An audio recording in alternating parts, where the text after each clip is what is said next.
Kabayan, 2 Sabado na ang nakakaraan ng tinalakay ng MGB ang galing ng inuming herbal ni Ginoong Rey Herrera.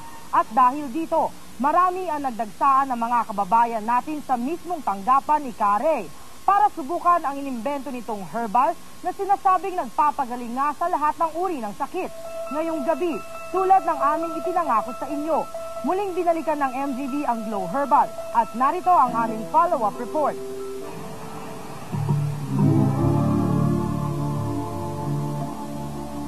Linggo pa lang ng umaga, ilang oras makalipas na pinalabas ng MGB ang Glow Herbal ni Ka-Rey Herrera.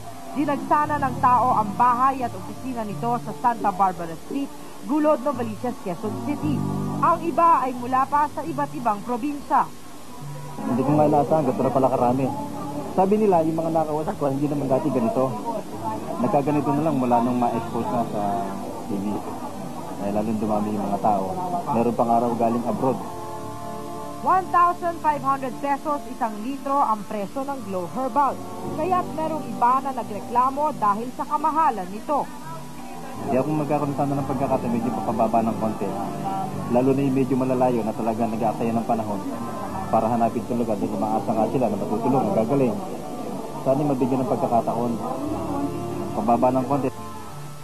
Kaya't mula sa 1,500, ibinaba ang presyo nito sa 1,100 pesos. Pero marami pa rin ang namamahalan sa nasabing herbal na ayon kay Ka-Rey ay sulit naman. Halimbawa, 1,001, ang iyong arthritis ay 10 taong kang inaalitin, kaya kang pagalingin, mahal pa po ba naman yung 1,001? At yung pong iba naman, kalahati pa lang ang nauubos ng 1,001, terminal case, halos comatose, nalagang 1,001 lang makababangon, hindi na rin ganong mahal. May ilan namang sumugod sa tanggapan ng Glow Herbal na hindi talaga nagdala ng pera. Maaga pa sila dito na pumunta. Kaya lang, ang nagiging problema, ang mga tao dumating dito, ay ang akala nila, galing muna bago bayad. At ang nangyari, dumating dito mga tao, walang pera silang dala. Ayon naman kay Ka-Rey, ang slogan nilang galing muna bago bayad ay isang paghamon lamang sa mga nag-aalinlangan na mapapagaling ang kanilang karamdaman ng kanyang herbal. Kung hopeless kayo, halimbawa po terminal case, o puputulan na ng paa, o transplant kidney left and right, ang aming pong hamon, galing muna bago bayad. Ganito naman po yan. For example, nagkagastas yan ng 10,000, ang halaga ng herbal niyang nakuha ay 10 bote, nangangahulugang 11,000. Kung no money involved, wala siyang binigay na pera sa amin kung kahit piso, pag umaling siya po, itatimes 4 po yan. Kasi po, wala naman siyang ibinayad na pera. Ang pangalawa, magaling na siya bago siya magbayad. Malaki naman ang napakinabangan ng mga kapitbahay ni Ka-Rey nang dagsain ng mga tao ang kanilang lugar. Dahil animoy mga kabuting nagsulputan ang mga nagtitinda ng kakanin. May nagpapagamit ng kanilang comfort room sa halagang 2 piso. At kumikita na rin ang mga tambay doon na naging mga parking boy. Pero hindi rin maiiwasan na may magsasamantala, katulad ng mga nagbenta ng pekeng Glow Herbal. Pagdating mo namin dyan, mayroon sabing mama na bibili daw ba kami ng gamot. Ngayon sabi namin Sabi niya wag na raw kaming pumila dahil mahaba raw, hapunan daw kami. Ngayon daw kung gusto daw namin yung hipag niya, nagkaano dito sa loob, malakas dito sa loob, doon na lang daw kami bumili, 1, 2. Nagduda na si Rhea nang ayaw ipabukas ng nagbenta at ipakita sa ibang tao ang nabiling bote. Kaya't dumiretso siya sa opisina mismo ng Glow Herbal. At nang malaman ng kasamahan ni Ka-Rey na naloko siya ng mismong kapitbahay, binigyan na lamang ito ng isang boteng herbal. At dahil nga sa kagustuhang mabuwag ang pamimeke ng Glow Herbal at panloloko sa mga tao, humingi na ng tulong si Ka-Rey Herrera sa pulisya para ipahuli at mabigyan ng leksyon ng isang nangangalang Gregorio Estoco ng Camarin, Caloocan City na naabutan pang katatapos lang na magluto ng kanyang sariling timpla ng herbal. Wala pang 1 linggo, may ilang bumili ng inuming herbal na bumalik uli sa Novaliches para kumuha muli, katulad ni Fredeline Ramirez ng Tagbilaran City, Bohol. na nagpainom sa kanyang amang noon ay hirap ng umihi at nakatakda na sanang magpa-kidney transplant. After siya nakainom ng Glow, 2 days after, nakaihi na siya ng mga kalahati ng dato puti sa bato. Tapos yung creatinine niya bumaba ng 4.7. Dati ano yan, 11, 13. No, ano. Nagdala kayo ng marami? Oo, magdadala kami siguro ng maraming Glow. Oo.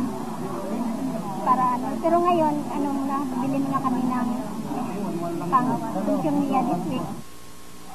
Si Ginoong Zake Maribay ng Tugigaraw, Cagayan ay bumili rin agad ng Glow Herbal noong nakaraang Lunes matapos mapanood ito sa MGB. Ipinainom niya ito sa kanyang kapatid na may cancer sa urinary bladder.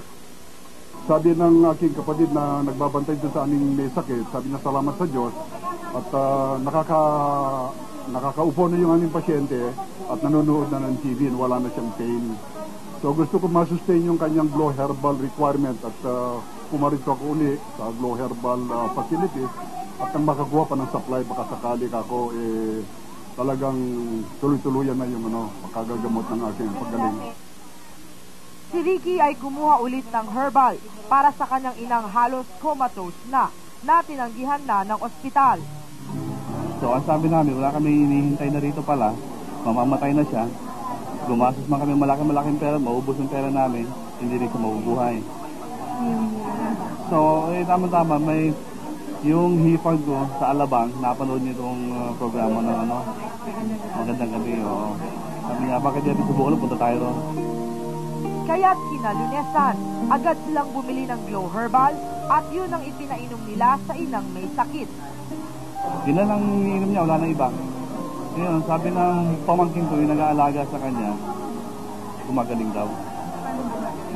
Nagkakaroon ng babagong katawan. Lumalakas ng konti, pero ganoon pa rin, nakatulog pa rin. Pagising-gising siya, pero yung pamamaga ng buong katawan niya, nawawala na. So nagkakaroon ng epekto ng Glow Herbal na to. Kasi namamaga siya, nilabas namin sa hospital, talagang malas siya. Bukod sa mga taong bumalik para bumili ng Glow Herbal, marami pang nakausap ang MGB na nakasubok na ng herbal ni Kare Herrera.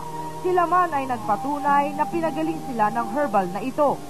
Si Aling Letty Lopez, 72 taong gulang, ay 10 taon ng bulag dahil sa katarata. Pinayuhan na siya ng mga doktor na ipa-opera ito pero tumanggi siya. Ayokong masugatan kasi marain ng inopera na hindi naman nagkatugma. Isa hindi rin nakakakita iba. Kaya hindi ako nagpa-opera. Noong 1 taon, napakinggan niya ang tungkol sa Glow Herbal sa radyo, kaya't nagbakasakali at naglambing sa pamangkin na ibili siya nito. Iisang linggo pa lamang niyang iniinom ito, nawala na ang sakit ng kanyang ulo at pagkalipas pa ng 1 buwan. Nung makaraan ng 1 buwan, nakakita na ako ng banag, nakakita na ako ng tao. Pag nalalapit ang tao sa akin, nakakilala ko. Yun.